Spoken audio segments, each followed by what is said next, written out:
नमस्कार।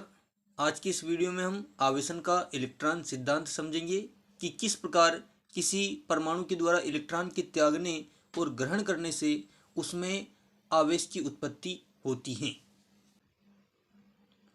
प्रत्येक पदार्थ परमाणुओं से मिलकर बना होता है। परमाणु के केंद्र में नाभिक पाया जाता है। सामान्यतः कोई भी परमाणु विद्युत रूप से उदासीन होता है, अर्थात उसमें जितने प्रोटॉन होते हैं उतने ही इलेक्ट्रॉन पाए जाते हैं। इस प्रकार से वह विद्युत रूप से उदासीन होता है। किसी भी परमाणु में तीन तत्व इलेक्ट्रॉन, प्रोटॉन और न्यूट्रॉन पाए जाते हैं। इलेक्ट्रॉन पर ऋण आवेश, प्रोटॉन पर धन आवेश और न्यूट्रॉन पर कोई आवेश नहीं होता है। सोडियम का परमाणु क्रमांक 11 होता है, जिसका इलेक्ट्रॉनिक विन्यास 281 होता है, अर्थात इसके पहले कोष में 2 इलेक्ट्रॉन, दूसरे कोष में 8 इलेक्ट्रॉन और तीसरे कोष में 1 इलेक्ट्रॉन होता है। इस प्रकार से ऐसी अवस्था में सोडियम अपना 1 इलेक्ट्रॉन त्याग कर अपना अष्टक पूर्ण कर लेता है। अष्टक पूर्ण कर लेता है अर्थात उसके बाहरी कोष में 8 इलेक्ट्रॉन ही रह जाते हैं। अतः अब सोडियम का इलेक्ट्रॉनिक विन्यास 2-8 होगा, जैसा कि चित्र क्रमांक 2 में बताया गया है। इसमें पहले कोष में 2 इलेक्ट्रॉन है और दूसरे कोष में 8 इलेक्ट्रॉन दिखाई दे रहे हैं सोडियम के।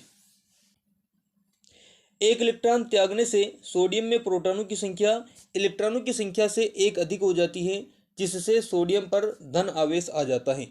जैसे सोडियम अपना 1 इलेक्ट्रॉन त्यागता है, क्योंकि उदासीन अवस्था में उसमें 11 प्रोटॉन और 11 इलेक्ट्रॉन रहते हैं, लेकिन जब सोडियम अपना 1 इलेक्ट्रॉन बाहरी कोष का त्याग देता है तो उसमें प्रोटॉनों की संख्या तो 11 ही रहती है, लेकिन इलेक्ट्रॉनों की संख्या 10 हो जाती है। तो ऐसे में उसमें प्रोटॉनों की संख्या इलेक्ट्रॉन से 1 अधिक रहती है, जिससे सोडियम पर धन आवेश आ जाता है। इसी प्रकार एक अन्य तत्व क्लोरीन का परमाणु क्रमांक 17 होता है। क्लोरीन का इलेक्ट्रॉनिक विन्यास 2-8-7 होता है, अर्थात पहले कोष में 2 इलेक्ट्रॉन, दूसरे में 8 इलेक्ट्रॉन और तीसरे में 7 इलेक्ट्रॉन होते हैं। क्लोरीन 1 इलेक्ट्रॉन ग्रहण करके अपना अष्टक पूर्ण करता है, जैसे कि उसके बाहरी कोष में 7 इलेक्ट्रॉन हैं और वो उस सोडियम द्वारा त्यागे गए 1 इलेक्ट्रॉन को ग्रहण करके अपने बाहरी कोष में 8 इलेक्ट्रॉन पूर्ण कर लेता है। क्लोरीन में इलेक्ट्रॉनों की संख्या प्रोटॉनों से 1 अधिक हो जाती है, क्योंकि क्लोरीन 1 इलेक्ट्रॉन बाहर से ग्रहण करता है, इसलिए क्लोरीन पर ऋण आवेश आ जाता है। इसे आवेशन का इलेक्ट्रॉन सिद्धांत कहते हैं। ये वीडियो आपको कैसा लगा कमेंट में अवश्य बताएं और इसी प्रकार के अन्य वीडियो के लिए हमारे चैनल को सब्सक्राइब करें। धन्यवाद।